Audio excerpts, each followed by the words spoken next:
Bonjour à tous, bienvenue dans cette nouvelle table ronde de Global Industrie intitulée « Devenir une industrie collaborative et accompagner les territoires ». Alors des entreprises qui travaillent ensemble sur des sujets communs, accompagnées, épaulées par les collectivités pour répondre à la fois aux grands enjeux de l'industrie et des territoires. A priori, ça semble une bonne solution. Cette dynamique est-elle une réalité? Comment ça se passe sur le terrain? Est-ce que ça marche? Comment aller plus loin? Eh bien, nous allons tenter d'apporter des éléments de réponse avec nos invités. D'abord, Hélène Marchand, directrice générale de Veressence France. Bonjour. Bonjour à vous, bonjour à tous. Stéphanie Pernaut, première vice-présidente de la région Auvergne-Rhône-Alpes, déléguée à l'économie, à la relocalisation et à la préférence régionale. Bonjour à vous. Bonjour. Guillaume Mortelier, directeur exécutif en charge de l'accompagnement et fonds Build-up international chez BPI France. Bonjour Jean-Sébastien, bonjour à tous. Nicolas Portier, délégué général de l'ADCF, la Fédération nationale des élus de l'intercommunalité. Bonjour à tous. Et enfin, Lionel Zécry, directeur des marchés d'affaires d'EDF. Bonjour à tous. Alors on se lance, c'est parti. On commence par un exemple concret. Veressence. Hélène Marchand, votre entreprise, elle est solidement ancrée sur un territoire et la notion de collaboration avec vos voisins est évidente. Quel sujet traitez-vous ensemble? Comment ça marche? D'abord, quel est votre métier? Oui, alors, Veressence fabrique des flacons en verre pour la parfumerie cosmétique. On est le leader mondial. Donc j'ai amené 2 exemplaires devant moi. C'est un beau flacon. Oui, alors c'est un territoire très particulier, un savoir-faire qui est historique, qui date de très très longtemps. Notre entreprise, elle, a été fondée en 1896. Il faut savoir que nous sommes implantés donc dans la vallée de la Brelle, qu'on appelle aussi la vallée du verre, et qui fabrique 70% du flaconnage mondial au monde. Donc c'est un vrai pôle d'excellence, de savoir-faire. Nous sommes bien sûr un gros acteur sur ce territoire, mais on travaille en bonne intelligence, je dirais, avec beaucoup d'entreprises. Il y a plus de 65 entreprises présentes sur ce territoire et qui fabriquent du verre. Et donc on a une grande proximité avec nos fournisseurs, avec nos sous-traitants, ce qui nous permet de rayonner à l'international. Donc je dirais que la notion de territoire était tout à fait naturelle. Et donc on est rentré dans la définition des territoires d'industrie, tels que lancés il y a 2 ans par le gouvernement. Et ce qui nous a permis, en fait, je pense, de travailler encore plus en proximité, non seulement avec nos fournisseurs naturels, historiques, mais également avec les services de l'État, et d'aligner tout le monde pour porter des projets. Alors, c'est quoi les projets qui nous intéressent? Nous, ETI, mais également nos fournisseurs qui sont des PME de taille beaucoup plus réduite. C'est des projets qui sont liés à l'attractivité de nos métiers, la formation, du recrutement, donc renforcer des filières de formation ou en créer. Et c'est également des projets d'attractivité du territoire. Comment on accélère, on améliore le logement pour des personnes qui ne sont pas originaires de cette région. Voilà, beaucoup d'autres projets dont on aura l'occasion de reparler par la suite. Mais bien sûr, comment ça marche concrètement? Enfin, c'est bête, mais vous vous retrouvez, vous vous réunissez souvent, vous vous voyez tous les jours? Oui, alors il y a eu plusieurs périodes. Il y a eu l'avant-Covid et le lancement de la démarche territoire d'industrie. Concrètement, c'était des réunions qui avaient lieu tous les mois où on a identifié un certain nombre de projets stratégiques sur lesquels nous étions plusieurs acteurs, plusieurs entreprises à être intéressés. Donc j'ai parlé de formation, de logement, voilà, pour en citer quelques-uns. Ensuite, il y a eu la période du Covid, qui a été une période très très particulière, où notre territoire a été particulièrement touché, puisqu'on a eu notre marché a baissé de 30%. Donc la priorité a été de gérer la crise. Et là, je dirais qu'on a pris des actions qui ont été, chacun d'entre nous, on a essayé de sauver notre entreprise. On a bien sûr exercé une certaine solidarité, nous, plutôt un gros faiseur sur ce territoire par rapport à nos fournisseurs. Et quant aux services de l'État, et donc c'est là où je reviens sur la notion de territoire d'industrie, ils ont fait en sorte de nous aider, de diriger les aides au travers de France Relance de façon prioritaire sur ce territoire qui était particulièrement touché par la crise Covid. Et je dois dire qu'il y a eu une certaine efficacité dans le déblocage de fonds et dans l'accompagnement qu'on a reçu pendant cette période très très particulière. Voilà. Et maintenant, aujourd'hui, ça repart? voilà, maintenant on est dans l'après-Covid, donc notre marché n'est pas encore complètement revenu au niveau avant crise. Pour autant, ça repart. Et donc là, on va de nouveau travailler sur des projets de fonds, de formation, de recrutement, des projets un peu plus structurants. Et puis il y a d'autres projets qu'il va falloir qu'on adresse de façon sans doute plus efficace. Et je pense que le territoire sera un bon véhicule pour cela. Concernant l'environnement. Mais on en reparlera un petit peu plus tard après l'intervention des autres invités. Eh ben, c'est une très belle transition parce que environnement, énergie, tout ça, c'est pas très très loin. Lionel Zecri, l'approche collaborative pour l'énergie, c'est une bonne méthode. Vous accompagnez les projets des industriels sur l'efficacité énergétique, sur la transition vers les énergies renouvelables. Comment ça se passe ?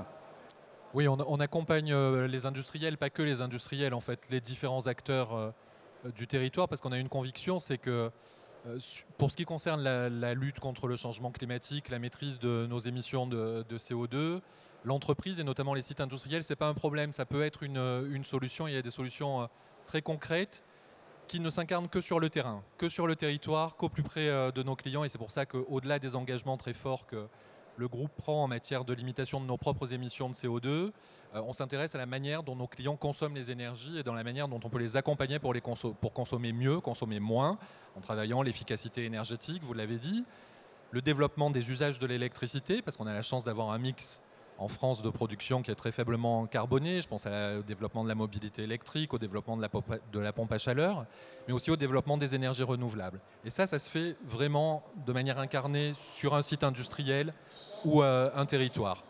Alors nos clients, les industriels, ils peuvent travailler à la maille de leur site industriel en fonction de leurs propres enjeux. Mais ce qu'on voit de plus en plus, c'est se développer des démarches collectives, collaboratives, soit entre plusieurs industriels sur une plaque donnée, soit avec différents acteurs et notamment des représentants des collectivités. Je peux vous donner deux exemples un peu concrets. Vous en aviez un dans les Hauts-de-France, je crois. Dans les Hauts-de-France, mais je vais prendre des exemples d'Auvergne-Rhône-Alpes. Et pourquoi pas ? Ce sera préférable compte tenu de notre lieu et de la présence de la région. Un exemple dans l'Allier, c'est un industriel qui dispose en fait de chaleur fatale issue du traitement de ses déchets. Cette chaleur fatale, elle est produite à un moment donné, elle est perdue si elle n'est pas réutilisée. Et bien, cette chaleur fatale, on l'a réutilisée pour alimenter une serre de production maraîchère. Je pense que c'est bon pour la planète parce que ça permet de réutiliser une énergie qui de toute façon est produite dans le process industriel. C'est bon pour le territoire, pour l'économie, parce que ça localise une activité, des emplois sur un territoire donné. Et on est bien dans une logique d'économie circulaire entre deux acteurs industriels ou deux acteurs économiques. On a un autre exemple en Savoie, à Issoire, gros site industriel, là encore, de la chaleur fatale qui est produite sur le process, qui va être réutilisée. Et pour le coup, là, on n'est pas simplement en accompagnement de diagnostic ou d'accompagnement du financement en complément de la collectivité au travers du dispositif des certificats d'économie d'énergie. On a une société du groupe, Dalkia, qui va être en capacité de développer un projet de réseau de chaleur sur ce territoire-là, réutiliser cette chaleur fatale qui est produite par l'industriel, qui va sourcer à peu près un peu plus de la moitié des besoins du réseau de chaleur en lien avec la collectivité et accompagner un complément de chaleur renouvelable à partir de biomasse pour avoir un réseau qui à la fois économise de l'énergie, verdit la source d'énergie. Et là, on est bien sur des projets qui associent l'industriel local, un acteur énergéticien qui a des compétences en la matière, des collectivités qui structurent un réseau de chaleur avec un bénéfice pour les citoyens.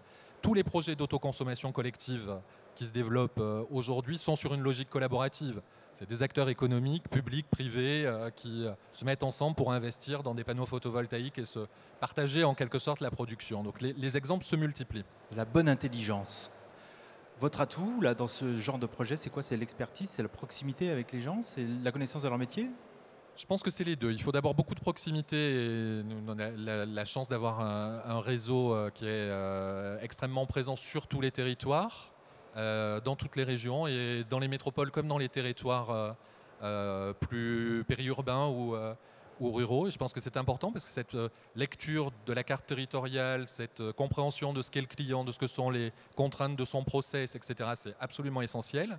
Et puis après, c'est la capacité, tout en étant local, de mobiliser des expertises nationales pour pouvoir proposer des solutions qui, encore une fois, vont du diagnostic, de l'étude, jusqu'à la réalisation concrète de solutions en mobilisant les différentes entreprises du groupe EDF. En tout cas, ce sont des beaux projets. Guillaume Mortelier, la collaboration entre les industriels, vous connaissez bien, c'est votre quotidien. Exactement, ouais. C'est vraiment notre quotidien. Vu que notre rôle, c'est du développement économique du secteur privé, fondamentalement, on voit ça. Ouais. Vous avez des exemples justement de collaboration, de travaux comme ça en commun, et pourquoi pas ici d'ailleurs, pourquoi pas en Auvergne-Rhône-Alpes? Oui, il y en a beaucoup. Peut-être pour prendre un pas de recul, en fait, dans notre vocation de développer les entreprises, notamment les PME et les ETI dans les territoires, ce que l'on voit, c'est que parmi les principaux freins à leur croissance, c'est la solitude du dirigeant. Un dirigeant de PME, il a du mal à identifier la bonne expertise, il a du mal aussi des fois à sortir le nez du guidon, c'est-à-dire à sortir de l'opérationnel de son entreprise pour aller passer un peu de temps dans des réseaux divers et variés qui lui permettent de rencontrer d'autres dirigeants et donc d'avoir de nouvelles idées et puis de se développer. Et le marqueur du fait qu'il y a un potentiel inexploité dans cette solitude, parmi les exemples, en fait, la crise nous a donné beaucoup d'exemples. Et je pense notamment en Auvergne-Rhône-Alpes, où on a vu pendant le premier confinement, notamment dans la phase où il y avait un vrai stress sur la capacité d'avoir des respirateurs dans les hôpitaux, un groupe d'industriels lyonnais, au début ils étaient 4 ou 5, autour d'Hervé de Maillard de MGA Technologies ou Philippe Boulescola d'Infiplast. Et progressivement, ils se sont greffés en se disant, écoutez, on est là, aujourd'hui on n'est pas à 100% de notre activité, on a des usines, des employés qui sont prêts à travailler. Qu'est-ce qu'on peut faire pour aider l'effort national de maintien d'un système de santé, voire même alimentaire et autres, d'une capacité à continuer à vivre dans un contexte de stress énorme. Et en fait, très rapidement, ces industriels ont réussi à travailler, à identifier des besoins. Par exemple, sur les respirateurs, il y avait un problème de consommables sur les respirateurs. Ils ont travaillé ensemble, ils ont fait le design, ils ont créé les machines pour le faire. Et ils étaient, en plus, ils avaient un spécialiste de l'injection de plastique. Ils ont travaillé avec des startups. Et du coup, l'aboutissement de ça, c'est qu'ils ont été capables, en quelques semaines, de créer quelque chose qui n'était plus du tout fabriqué en France et qui a permis de maintenir des respirateurs, une capacité de respiration artificielle beaucoup plus forte. Donc ça c'est un marqueur qui a été fait dans un contexte un peu particulier, on va dire de crise. Mais ce que l'on voit au sortir de cette crise, c'est qu'on a des beaux projets qui voient le jour et qui ont aussi ce marqueur de la logique territoriale. Si on prend par exemple un projet dont on a un peu entendu parler et dont on va encore plus entendre parler dans les prochaines semaines, le projet de Chematex, en Ardèche. Là, ce que l'on voit, c'est qu'en fait, c'est un industriel du textile qui s'est dit mais comment est-ce que je peux plus produire localement, qui a travaillé avec des clients. Et quand on voit les premiers clients mobilisés, c'est qui? C'est Salomon, c'est Babola, c'est Millet. Ils sont d'où? Ils sont de la région, en fait. Et ça leur a permis d'être en confiance, de se connaître et donc d'aller travailler ensemble, d'avoir un système on va dire capitalistique qui permet à tout le monde de partager la valeur et du coup d'avoir une capacité d'investissement avec l'aide de la région, avec l'aide de l'État, qui leur a permis de faire un concept totalement nouveau dont on va célébrer le lancement de l'usine dans les prochaines semaines. Stéphanie Pernaut, tous ces exemples, alors en plus dans votre région, hein, donc ça ne vous étonne pas, vous les connaissez forcément. Comment vous les aidez, vous, la région, à non seulement voir le jour, mais à prospérer? Comment vous les épaulez? Alors je pense qu'on travaille tout d'abord en partenariat étroit avec nos partenaires qui sont présents déjà autour de cette table. Et on connaît ces exemples et ils sont valables à partir du moment où on est la première région industrielle de France. Donc à un moment donné, excusez-nous de faire en sorte que ça se voit. Il n'y a pas de hasard. Mais il n'y a pas de hasard. Infiplast se situe dans le département de l'Ain, n'est-ce pas? Dans la belle commune de Yona. Donc on ne le fait pas exprès. Ce n'est pas de notre faute si on a des industriels de pointe. On ne va pas s'en excuser. En tout cas, le travail collaboratif, c'est la première chose qui compte. Alors évidemment, on aura le temps d'en reparler au niveau des industriels entre eux, mais aussi au niveau des collectivités, justement, entre elles et entre l'État et la région, par exemple, en premier lieu, d'être en capacité d'offrir des outils ou des aides qui sont très ciblés et qui répondent à des besoins bien identifiés de la part des entreprises. Le président Wauquiez a vocation à dire la relocalisation, ce n'est pas nous qui la ferons, ce sont les industries, bien sûr. À nous d'être en responsabilité pour proposer des aides ou un soutien qui permet de répondre exactement aux besoins qui est noté. Et nous, on a décidé de partir dans 3 directions. La première, c'est de financer l'équipement des entreprises industrielles et plus particulièrement les entreprises innovantes. Et leur équipement, aujourd'hui, on en est, de mémoire depuis 2017, à 64 millions d'euros d'aide à l'équipement pour l'ensemble des entreprises d'Auvergne-Rhône-Alpes. Ça fait à peu près 600 entreprises qui ont été aidées.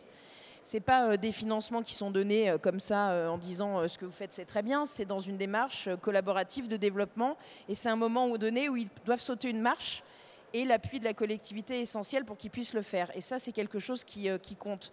Sur l'innovation, de la même façon, on a mis en place des dispositifs qui leur permettent de trouver des solutions innovantes justement pour sauter cette marche, soit seuls, soit en collaboration avec d'autres industriels du même secteur, soit avec des partenaires qui n'ont pas l'habitude de rencontrer. Et c'est juste parfois même du réseau ou des rencontres spécifiques à l'occasion de réunions organisées. Et souvent, je pense par exemple à l'agence Auvergne-Rhône-Alpes Entreprises qui fait ça très bien dans l'ensemble des départements de la région.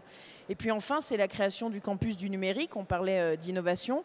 On a créé un campus du numérique qui a ouvert ses portes en janvier 2021. Donc c'est très récent sur le site de Charbonnières-les-Bains. On a 11 hectares où 1500 étudiants, collaborateurs d'entreprises et puis entreprises innovantes du numérique se retrouvent, échangent, parlent. Et quand vous mettez tout ce petit monde, on va dire, dans un même lieu, vous avez forcément des interactions et un travail qui existe en collaboration avec eux. Et nous, en fait, notre rôle, c'est d'accompagner cette impulsion et d'être présent au moment où ça peut permettre de sauter une marche pour les entreprises qui sont intéressées. Ouais, vous leur dites, n'ayez pas peur, on est derrière vous, on vous aide, on est là en gros. Alors on n'est pas derrière, on est plutôt à côté, mais on est à côté, on essaye d'être intelligent, on est à côté sans empêcher le développement, parce qu'après il y a un sujet de simplification administrative qui se pose. On a fait preuve d'une vraie agilité et d'une capacité à créer, mais c'est exactement ce que vous disiez avec les respirateurs, à être efficient pendant cette crise sanitaire. Il ne faut pas qu'on perde en fait l'objectif qui est le nôtre et qu'on essaye de garder. On a tous levé un peu des verrous pendant cette crise sanitaire, nous, collectivités, sur la simplification, d'autres entreprises justement sur des obligations qu'elles se créaient. Il faut qu'on arrive à poursuivre ça. On voit que ça marche. Et on voit dans un moment de crise, on est obligé de collaborer. Bon, le moment de crise, on espère qu'il soit passé, mais gardons cette collaboration qui finalement est née d'un mal n'est toujours un bien, quoi. Et de cette crise sanitaire, on a trouvé les moyens de travailler ensemble et de retrouver, notamment en matière de relocalisation, la possibilité de créer dans notre région des choses qui n'existaient plus et qui n'étaient plus produites de façon industrielle. Alors, on a réussi à collaborer alors qu'on ne pouvait plus bosser, on ne pouvait plus sortir de chez soi. A priori, dans des conditions normales, ou presque normales, ça doit être un peu plus facile. Et il n'y a pas de raison que ça ne se fasse pas. Votre région, juste en quelques instants quand même, elle est pleine de spécificités quand même. C'est un peu complexe parce que c'est vaste et c'est vraiment des territoires très différents. Oui, mais parce qu'en fait, Auvergne-Rhône-Alpes, elle est composée de quasiment l'ensemble des secteurs d'activité industrielle qu'on peut trouver. Ces secteurs, ils se sont construits dans des départements par des histoires. Il y a toute une histoire industrielle en Auvergne-Rhône-Alpes, donc vous ne refaites pas ce qu'est votre territoire. D'ailleurs, surtout pas. La vallée de l'Arve, elle est dans la vallée de l'Arve parce que c'est comme ça. C'est l'histoire de cette région et de la Haute-Savoie. La Plastic Valley, elle est dans l'Ain parce que tout s'est construit autour de Yonah. Il n'y a pas de raison qu'elle disparaisse, et ainsi de suite. On a une grosse partie aéronautique qui est en Auvergne aujourd'hui, autour de Clermont-Ferrand, et Michelin est en Auvergne, et je ne suis pas sûre que Michelin quitte l'Auvergne un jour, si je dois le dire comme ça. Donc on a cette histoire industrielle qui tient parce qu'on a des entreprises familiales, et que ces entreprises familiales, elles y mettent de leur patrimoine, elles prennent des risques, elles sont attachées à la conception de l'entreprise qu'elles ont pu faire. Et nous, notre responsabilité, c'est de les accompagner parce que c'est eux qui font vivre cette région et encore une fois, qui créent la richesse dont on profite pour pouvoir faire sauter une marge de plus.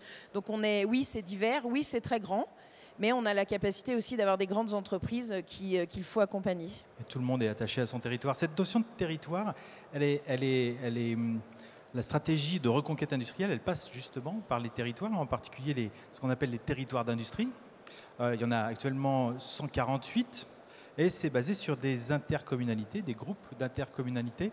Nicolas Portier, dites-nous-en un petit peu plus, c'est quoi ces dispositifs ? C'est un dispositif qui a été engagé fin 2018, mais qui s'est déployé donc dans 500 intercommunalités de toute taille, beaucoup de villes moyennes, de communautés rurales, parce que notre industrie est assez ancrée dans la ruralité, même si elle a beaucoup souffert dans la ruralité. Mais la vallée de la Brelle est un excellent exemple, avec des problèmes que nous pourrons évoquer. Qui n'est pas en Rhône-Alpes, on est désolé, mais... Non, mais en Rhône-Alpes, il y a tout. À Annecy, il y en a des super bien au aussi. Grand Lyon, il y a à la fois dans des agglomérations, dans des ruralités. Il y a la vallée de l'Eyrieux, très rurale en Ardèche, qui est un petit bijou industriel. C'est la vallée du bijou, d'ailleurs. Donc on a une grande variété de paysages industriels en Rhône-Alpes. Mais l'idée était quand même de dire on a fait beaucoup de choses sur le renouveau productif, le redressement, les allègements fiscaux. Ça continue d'ailleurs, l'organisation des filières. Mais il y a quelque chose qu'on n'a peut-être pas travaillé. C'est quand même un dispositif plus territorialisé. Et c'était un peu l'idée de ce programme, annoncé par le Premier ministre de l'époque, en novembre 2018, que notre association qui fédère les intercommunalités de France a beaucoup porté. C'était d'essayer d'avoir un programme pour les territoires les plus industriels. Donc ils ont été choisis comment? Ça a été simplement les territoires qui avaient un pourcentage d'emplois industriels, manufacturiers, j'y reviendrai, supérieur à la moyenne nationale. Donc c'était un programme d'accompagnement qui n'est pas imposé. Ce n'est pas non plus un appel à projet qui met en concurrence ces territoires. C'était de dire, voilà, on va faire une sorte de coaching. Déjà, on va vous donner de la visibilité. Et puis, on va essayer de faire que tous les acteurs parlent le même langage. Donc déjà, certains territoires industriels n'avaient pas besoin du programme ou ne l'ont pas attendu pour déjà avoir des très fortes coopérations. Vallée de la Brelle, c'est 25 ans et plus de travail collaboratif, nos amis des clusters.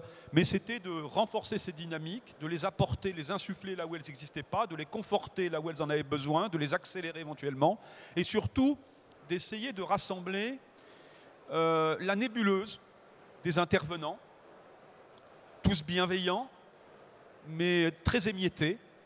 Les financeurs, alors l'État, mais l'État aujourd'hui c'est aussi la BPI, c'est aussi le national, c'est aussi la Banque des Territoires, c'est aussi l'ADEME, ce sont des agences, des opérateurs, les régions qui pilotent le programme.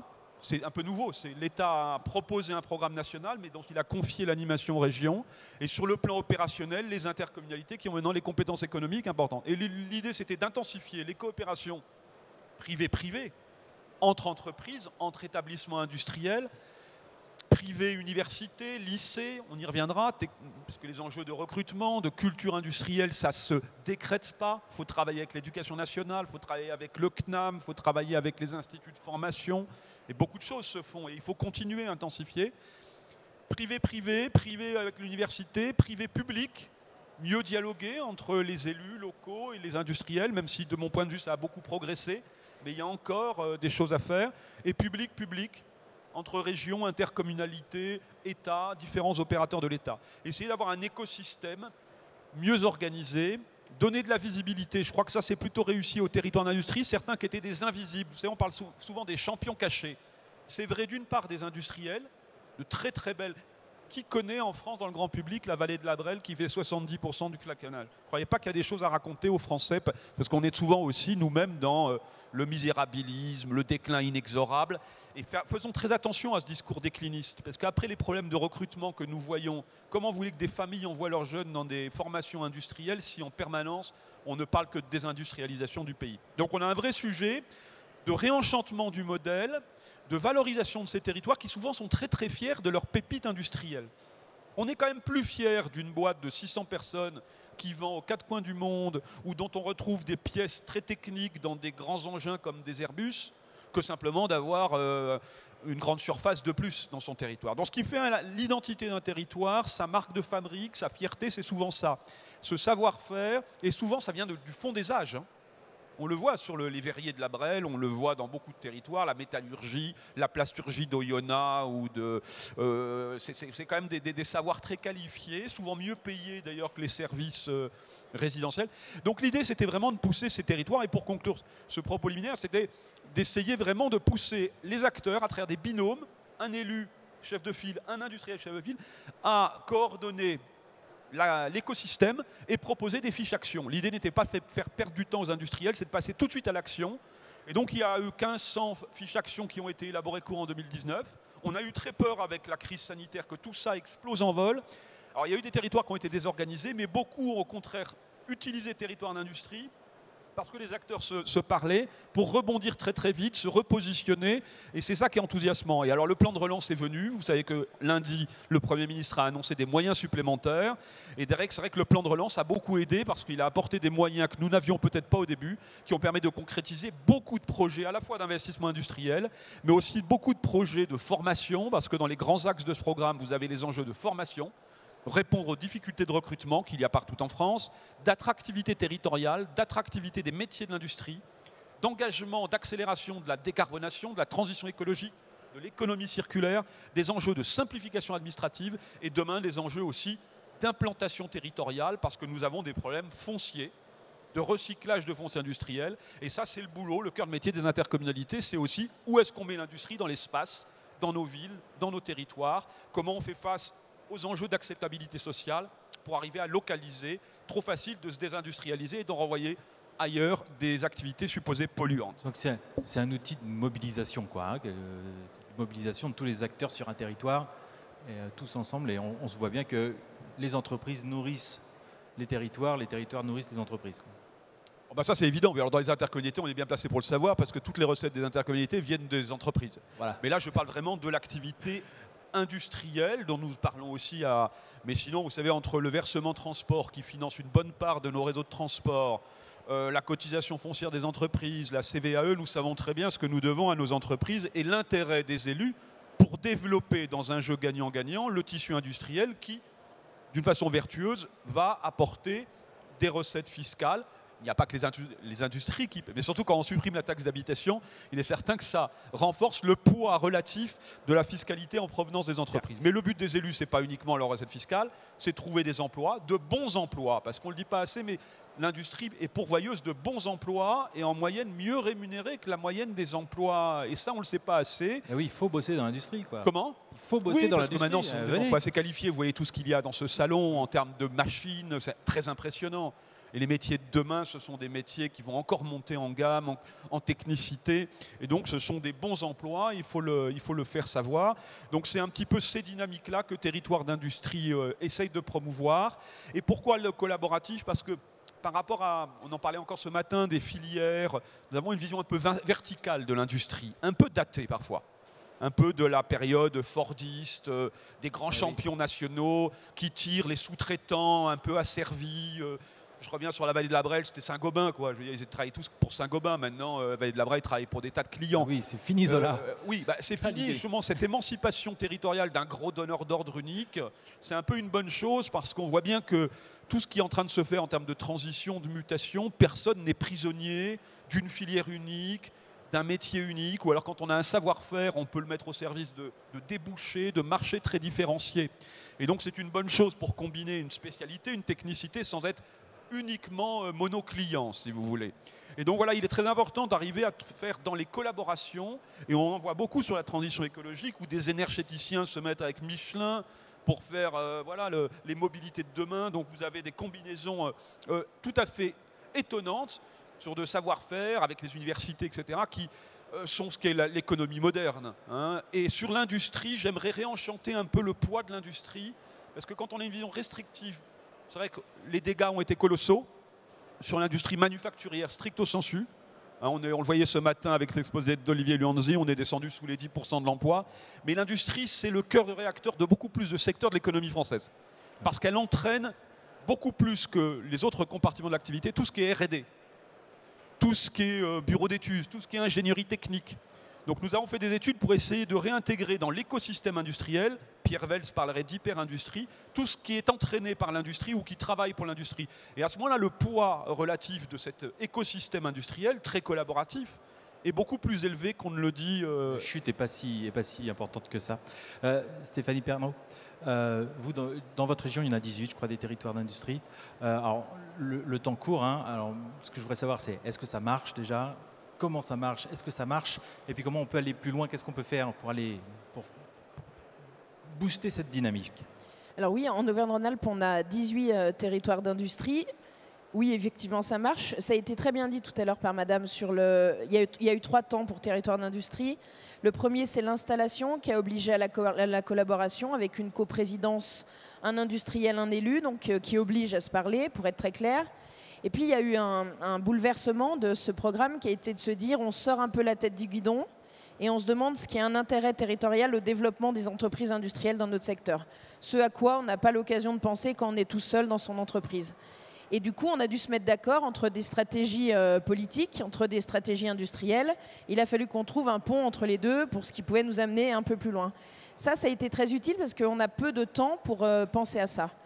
Ensuite, on a eu la période Covid qui a quand même un peu éteint la façon dont on travaillait, qui n'a pas éteint les demandes qui ont afflué, parce que effectivement, les industriels ne nous attendent pas pour réfléchir et avoir des projets.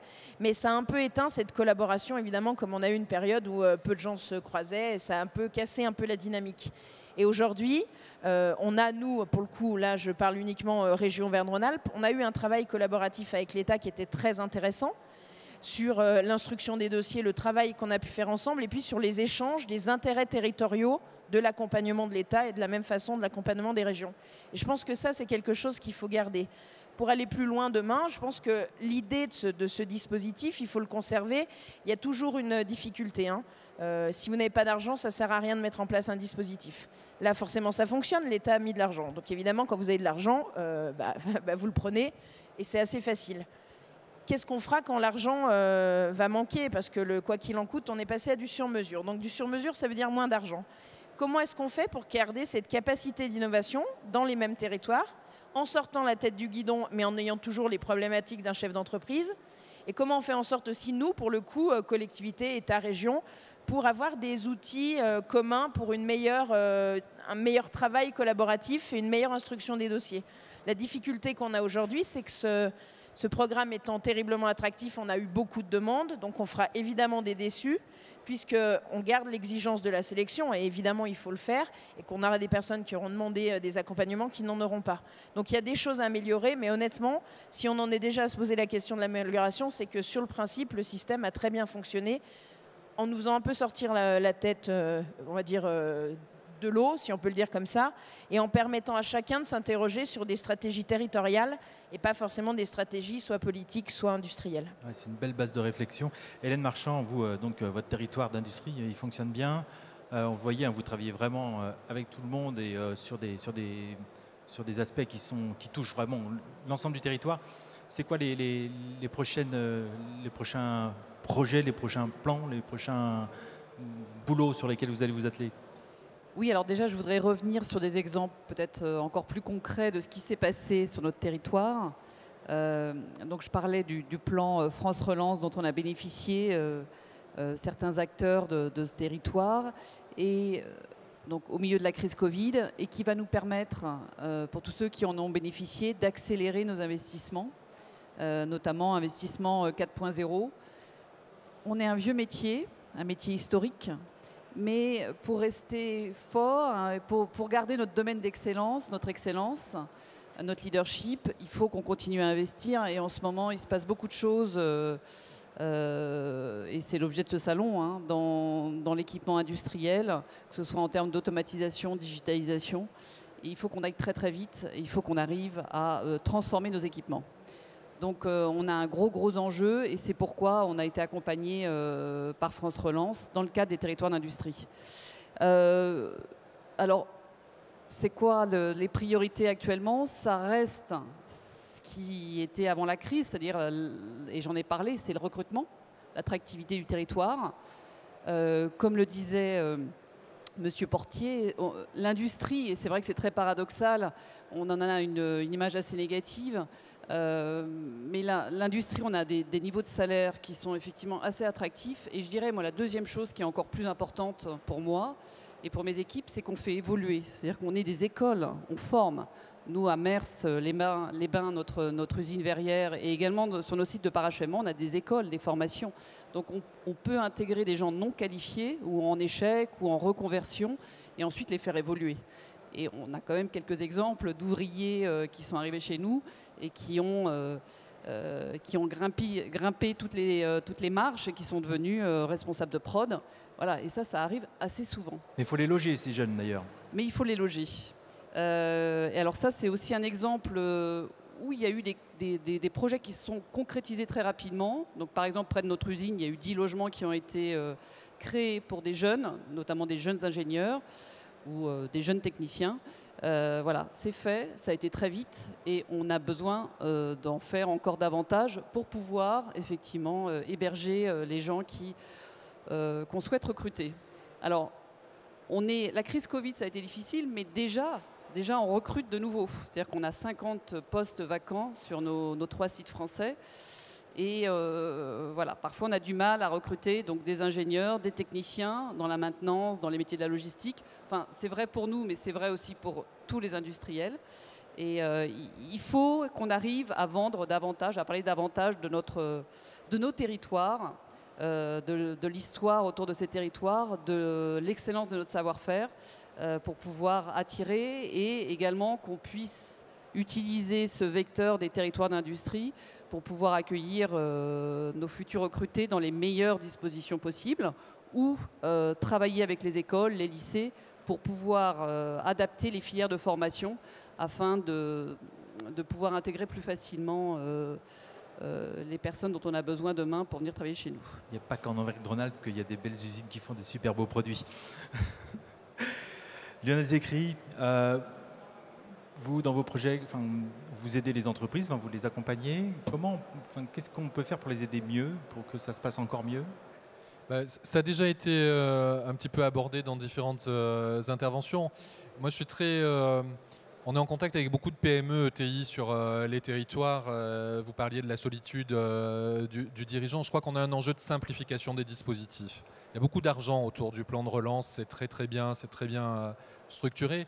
En même temps, quand on était en accompagnement des clients pour candidater sur les premiers appels à projets du plan de relance, c'est quand même encore un petit peu compliqué. C'est quand même encore un petit peu administratif. Je crois qu'on a un enjeu d'essayer de simplifier au maximum l'accès aux dispositifs, les guichets d'intervention pour avoir du financement aux différents échelons administratifs. C'est ce qu'on essaie de faire avec nos moyens, soit en accompagnement des clients, à la fois dans le diagnostic pour trouver des idées sur des thématiques d'économie d'énergie, soit les accompagner dans la rédaction de leur projet ou dans les aider pour les orienter au mieux de ce qu'on connaît des dispositifs de financement. Mais si je crois qu'on avait un axe pour les PME ETI de simplification, ce serait bien pour tout le monde. Après, les financements, ils sont là. L'accès au financement, on peut trouver. On essaie d'inventer aussi de nouvelles solutions. Vous parliez de l'acceptabilité des projets, c'est absolument essentiel, y compris sur des projets de transition énergétique qui génèrent des réactions locales. On a lancé avant l'été une plateforme de financement participatif pour associer les citoyens au développement de projets. Je pense que sur les financements, il y a des solutions. Sur l'accès à tout ça, il y a encore du travail à faire. Guillaume Mortellier, susciter les contacts entre les industriels et même d'ailleurs entre les territoires, entre eux, c'est un job sans fin et il faut continuer, il faut le pousser. C'est la clé. Oui, totalement. D'autant plus que les industriels sont confrontés aujourd'hui à 2 injonctions fondamentales. Il y a la transition climatique et puis l'industrie du futur qui était déjà présente, mais qui est un exercice permanent. Et dans les 2 cas, quand on parle d'industrie du futur, en fait, la grosse question, c'est d'interroger la manière dont on fait les produits et du coup d'être capable quasiment de sortir de son couloir de nage, c'est-à-dire de sortir de son écosystème naturel. Et ça demande d'aller rencontrer d'autres dirigeants, des conseillers qui peuvent accompagner à faire des changements. Et je pense que c'est fondamental. Ça demande aussi de rencontrer des startups. Et on reste avec un écosystème tech et un écosystème fab qui sont assez silotés encore. Donc ça, je pense que ce qui est fondamental, c'est que ça demande des lieux de rencontre, déjà, où ces écosystèmes vont se rencontrer. On a parlé du campus du numérique, mais on aurait pu parler du CETIM avec son initiative Quadrium, où on va créer des écosystèmes ouverts où différents partenaires peuvent se rencontrer et co-construire des solutions pour évoluer. Et cette question-là, on prend l'exemple de l'industrie du futur, mais on la rencontre aussi quand on parle d'économie circulaire. Parce qu'un dirigeant qui va réfléchir à économie circulaire, quand on réfléchit à un processus linéaire et qu'on essaie de le circulariser, ça demande de se dire ce que je vendais aujourd'hui à quelqu'un qui est loin ou ce que j'achetais à quelqu'un qui est loin, où est-ce que je peux trouver l'équivalent en local? Est-ce que je peux produire moi ou trouver l'équivalent en local? Donc ça demande de se reconnecter avec un écosystème avec lequel on n'est pas forcément familier. Premier point, avoir des lieux. Deuxième point, changer la culture. Je pense qu'il y a une culture encore parfois gauloise au sein des dirigeants industriels. Il faut avoir une capacité à chasser en meute, un peu s'ouvrir, un peu plus, pour être capable justement d'aller trouver des partenaires, des solutions pour co-développer et s'engager collectivement dans la transition énergétique et la transition numérique, qui sont encore une fois les enjeux fondamentaux. Et ça se joue en premier lieu à l'échelle territoriale, mais à l'échelle territoriale, on ne va pas forcément tout trouver. Donc ça demande aussi une interconnexion entre les différents territoires entre eux, parce qu'on n'a pas forcément systématiquement la taille critique pour aller tout faire. Il faut exploiter au maximum l'enjeu territorial et ensuite interconnecter ça. Et ça, c'est l'intelligence qu'on doit trouver, notamment entre les dispositifs étatiques, les dispositifs de la région, les dispositifs infra-région qui sont les territoires d'industrie, pour qu'on ait quelque chose qui s'emboîte à peu près et qui soit bien sûr lisible pour les dirigeants. Je vous rappelle, vous parliez de Catrium tout à l'heure, un des dispositifs des Catrium, c'est les fenêtres sûres qui font passer d'un territoire à un autre. Il y a des passerelles numériques qui vous permettent, quand vous êtes en Rhône-Alpes, d'aller voir ce qui se passe en Hauts-de-France et réciproquement, sans bouger de chez vous. De la magie. Nicolas Portier, les sujets de demain, c'est quoi? Là, on voit, vous avez déjà beaucoup de sujets sur la planche. Quels sont vos prochains dossiers, là, vous, les intercommunalités, pour aller encore plus loin? Avec un micro, ça sera bien. Sur l'industrie. Bien sûr. D'abord, c'est de sortir de la crise proprement. En ce moment, avec le gouvernement, les régions, se préparent des contrats de relance un peu partout en France de transition écologique. On voudrait que ça aille au-delà du plan de relance 2022. On voit bien qu'on est sur une décennie un peu cruciale. Une sortie de crise qui nous a exposé, montré des vulnérabilités françaises. Notre degré de dépendance de matériaux critiques, même si en France on sait tout faire, hein. Je veux dire quasiment. Quand on a voulu faire des masques, on sait faire. On les achetait ailleurs parce que ça coûtait rien en Chine. Donc il y a des enjeux de coût. Mais il ne faut pas croire qu'on ne sait plus faire de masques en France. Tous les industriels s'y sont mis d'ailleurs pendant la crise. Le gel hydroalcoolique, etc., les respirateurs. Potentiellement on sait faire. La question c'est à quel prix, à quel coût? Et est-ce qu'on se met sur du bas de gamme? Est-ce qu'on fait de l'industrie low cost ou est-ce qu'on fait de l'industrie à forte valeur ajoutée? Bon. Et qu'est-ce qu'on automatise? Bon. Donc on a ces sujets-là. Pour ce qui est des territoires aujourd'hui, c'est d'avoir un volet dans ces contrats de relance et de transition écologique. Tous les territoires se sont engagés dans cette proposition du gouvernement. Ça a été beaucoup porté par notre association d'aller vers du contrat global, reglobalisé. Et c'est l'inverse des appels à projets. En ce moment, il y a 70 appels à projets simultanés à peu près qui tombent sur les élus, les industriels. Alors parfois, c'est uniquement pour les industriels, parfois c'est pour les collectivités, parfois c'est ouvert. Tout le monde court après. Bon. On voudrait un peu changer la grammaire, rapprocher la décision. Voilà, toute notre complexité administrative, essayer de la prendre en charge, que le chef d'entreprise, que l'acteur privé ne soit pas exposé à nos complexités, qu'on fasse notre cuisine entre nous et qu'on trouve le financement adéquat pour le porteur de projet. Ça, c'est un enjeu. Mais je pense que tout le monde a compris qu'on a besoin de réindustrialiser. Je ne connais pas beaucoup de territoires qui ne soient pas, même ceux qui se sont maintenant, qui n'ont plus beaucoup de substrats industriels, sont quand même sensibles à l'évolution du débat public. On n'est plus dans les débats d'il y a 15 ans en disant la France sans usine. Enfin, c'est fini. On a compris les enjeux de la réindustrialisation, de tout ce qu'on a dit tout à l'heure. Maintenant, c'est sur quoi? Sur quelle chaîne de valeur? Dans quel niveau de la chaîne de valeur on se positionne? Quand on veut refaire du vélo à assistance électrique en France, c'est bien, mais c'est 200 pièces, 300 pièces. Est-ce qu'on fait que de l'assemblage final? Est-ce qu'on fait la partie critique à forte valeur ajoutée du vélo? Donc il y a aussi où est-ce qu'on se met dans les chaînes de valeur, où on trouve les compétences. Alors c'est vrai que le territoire n'est pas un bocal. Un industriel ne va pas être prisonnier de son territoire, pas uniquement dans une logique de circuit court pour vendre. En revanche, le territoire, c'est ce qu'on vient de voir. C'est-à-dire, c'est là où on va trouver les salariés, c'est là où on va essayer de leur proposer un logement, c'est là où on va trouver des solutions de transport pour qu'ils puissent aller sur le parc d'activités, c'est là où on va faire venir des apprentis. Donc le territoire doit être un territoire ressource, mais ce n'est pas un territoire pour s'enfermer.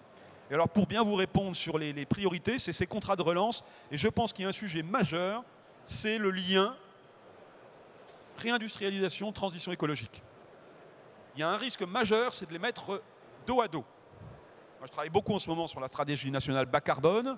La France, on est très bon dans notre bilan GES quand on regarde qu'en domestique. Dès qu'on intègre nos consommations collectives, on est dans la moyenne haute des pays mondiaux, c'est-à-dire quand on regarde ce qu'on consomme. Or, dans les accords internationaux, maintenant, c'est de plus en plus ce qu'on consomme. Trop facile de dire la pollution, elle est en Chine. Elle est en Chine pour produire des produits que nous consommons. Donc maintenant, quand on regarde le cycle et la destination finale d'un bien, on est comptable de ce que nous consommons. Et là, notre bilan de GES, malgré le nucléaire, malgré tout ce qu'on sait, il n'est pas terrible. Donc si on veut en effet non seulement adapter nos industries à la décarbonation, aux enjeux, mais déjà ils sont très en avance et ça avance très, très vite, mais en plus faire de l'industrie un fer de relance de nos transitions écologiques, c'est très important. On attend beaucoup de nos industriels pour nous aider à faire et à passer ce cap. Et en plus, ça sera un moyen de décarboner nos propres consommations et nos propres modes de production. Eh ben, c'est surtout le mot de la fin. Merci beaucoup à vous. Normalement, on arrête la diffusion, a priori, dans quelques secondes. Donc on le voit, hein, en tout cas, il faut être vertueux dans les usines. Les industriels, ils collaborent ensemble, ils trouvent ils sont épaulés par toutes les collectivités, à toutes les échelles, ça marche plutôt bien pourvu que ça continue. Et il faut effectivement être vertueux à l'usine, mais autant à la maison qu'à l'usine, pour arriver à faire quelque chose. Et pourquoi pas consommer français, hein, puisqu'on est français, on peut lancer ce genre d'idées. Merci à tous. Peut-être qu'il y a des questions dans la salle. Je crois qu'on a arrêté la diffusion, mais après tout, on peut peut-être faire des questions dans la salle. Je vais me déplacer. Il y en a ou pas? Non? Vous êtes timide, hein, c'est ça? Ouais, je vois ce que c'est. Je vois ce que c'est. Juste un truc, justement, en fait, ce que je vous disais, ça introduit cette notion. Le territoire France, tiens, par exemple, vous, Hélène Marchand, le territoire France, c'est un truc qui vous parle. Il faut pousser ça? Oui, pour faire aussi le lien entre sur ce qui a déjà été dit. Nous, un des enjeux, c'est de mieux nous connecter au territoire de nos clients, qui est la Cosmétique Valley, et de pouvoir créer une filière. La crise nous a été utile pour ça, parce qu'on était dans une telle situation de crise qu'on a demandé de l'aide à nos clients. On leur a demandé de la solidarité française. Alors je ne veux pas basculer dans un patriotisme français un peu simpliste, mais ça a été l'occasion de leur demander du support. Et on souhaiterait que ce support perdure et que nos clients, qui sont des grands acteurs de la parfumerie cosmétique, hein, qui ont également un leadership mondial, puissent acheter davantage français, comme nous on le fait d'ailleurs. Acheter français, ce qu'ils trouvent en France. Là, le verre, on est le leader mondial des flacons en verre. Donc on souhaitait qu'ils achètent un peu plus français et un peu moins de verre issus d'autres pays, un peu plus low cost. Donc on a poussé assez fort le thème de la fabrication française en demandant à nos clients d'être solidaires vis-à-vis de leurs fournisseurs. Et je pense qu'on revient sur cet enjeu qui est comment on connecte au mieux les territoires les uns avec les autres et qu'on arrive à mieux travailler aussi en meute, en collaboration pour valoriser la marque France. Voilà. Je ne veux pas non plus qu'on achète que français, quelquefois ça ne fait pas de sens, il n'y a pas le savoir-faire, mais quand même. Et c'est vrai qu'en France, par rapport à d'autres pays, comme l'Allemagne, où nous, maintenant, on a acheté une activité en Corée, donc on voit comment ça se passe en Corée ou en Asie. En France, on manque quand même de ce déficit, on a une espèce de déficit, on manque de patriotisme économique par rapport à des pays limitrophes. Ouais, c'est clair que la préférence nationale, la préférence régionale, même, c'est pas des gros mots, hein, a priori. On a le droit quand même de pousser ce genre de... Je vous vois là, Stéphanie Pernaut, vous êtes d'accord? Je suis d'accord parce que dans ma délégation, j'ai l'économie, la relocalisation et la préférence régionale. Alors je ne vais pas vous dire le contraire, mais c'est un peu le même sujet, c'est qu'on assume politiquement l'utilisation de ces mots, préférence régionale, préférence nationale, peu importe. Bien sûr. Et il faudra qu'on le mette dans les actes aussi, nous, à notre propre compte. C'est-à-dire que dans l'ensemble de nos délégations et nos compétences, il faut qu'on soit en capacité de créer des dispositifs qui accordent une préférence régionale à nos entreprises. Et c'est tout un travail qu'on a déjà démarré sous l'ancien mandat, notamment dans les lycées, mais qu'il faut qu'on fasse perdurer. Alors, on ne peut pas se battre tout seul. Il y a des dispositions législatives à faire évoluer. Mais cette préférence régionale, il faut déjà l'assumer dans les mots. Et puis aussi, il faut la porter politiquement. Et là, je suis persuadée que Laurent Wauquiez, notre président, le fera brillamment. Certainement. On a largement dépassé du timing, c'est pas grave. Il y a des sujets qui le méritent. Merci à vous tous. Merci.